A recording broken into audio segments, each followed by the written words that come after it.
ৰাতি বা ৰাতিপুৱা খাবলৈ বনোৱা থাকি যোৱা ৰুটিৰে আজি এটা টেষ্টি বস্তু বনাই খাওঁ আহক। আবেলি হোৱাৰ লগে লগে অকণমান স্পাইচি কিবা এটা খাবলৈ মন যায় নহয়নে? অথচ আমি সকলোৱে জানো যে এইবিলাক আমাৰ স্বাস্থ্যৰ কাৰণে উপযোগী নহয়, কিন্তু কি ক'ব, খাবলৈতো মন যাবই।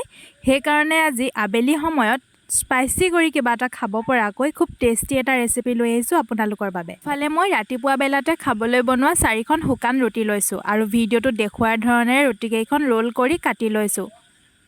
এইফালে এতিয়া ফ্ৰিজত চাইছোঁ কি পাচলি আছে। ইয়াতে মই দিছোঁ গাজৰ আৰু কেপচিকাম, লগতে এটা পিঁয়াজো লৈছোঁ। এই সকলোবিলাক পাচলি দীঘল দীঘল কৰি কাটি ল'ম। আপোনালোকৰ ওচৰত আপোনালোকে খাই ভাল পোৱা যি পাচলি থাকে সকলোবিলাকেই দি দিব। মোৰ ওচৰত আজি এইকেইটাই আছিল বাবে মই এইকেইটাই দিলোঁ। তাৰপিছত সকলোবিলাক বস্তু ভালদৰে যোগাৰ কৰি লৈছোঁ। এতিয়া এইফালে ইয়াতে অকণমান ৰিফাইন দিছোঁ, তাৰপিছতে অকণমান পিঁয়াজ দিছোঁ। পিঁয়াজখিনি প্ৰায় ৰঙচুৱাকৈয়ে ভাজিছোঁ, কিন্তু যিহেতু ৰিফাইনত ভাজিছোঁ সেইকাৰণে ৰঙচুৱা হোৱাই নাই। তাৰপিছতে এইফালে কাটি ৰখা পাচলিখিনি দি দিছোঁ, তাতে অকণমান নিমখ দিছোঁ। হালধি দিয়া নিদিয়াটো অৱশ্যে আপোনাৰ কথা, মই অকণমান দি দিছোঁ ইয়াতে।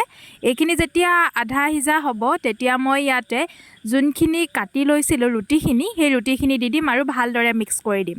তাৰপিছতে এতিয়া মই ইয়াতে দিম অকণমান soya sauce, green chilli sauce, tomato' sauce, সকলোবিলাক দি পেলাই এইখিনিও ভালদৰে মিক্স কৰি ল'ম। আপোনালোকেও আপোনালোকৰ ঘৰত থকা সৰু সৰু ল'ৰা ছোৱালী বা আপোনাৰ নিজৰ বাবেও সন্ধিয়া সময়ত বা আবেলি সময়ত খাবলৈ বনোৱা মেগী বা চাওমিনৰ সলনি এইটো ৰেচিপি ট্ৰাই কৰিব পাৰে।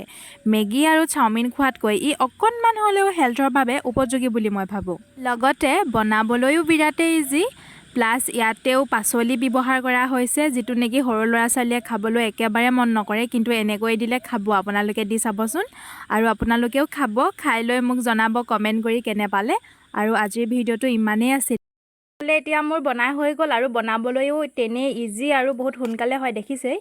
খাবলৈ যে মানে কিমান টেষ্টি লাগে নহয়, একদম মেগী আৰু নুডলছ আৰু চাওমিন এইকেইটাও পিছ পৰি যাব।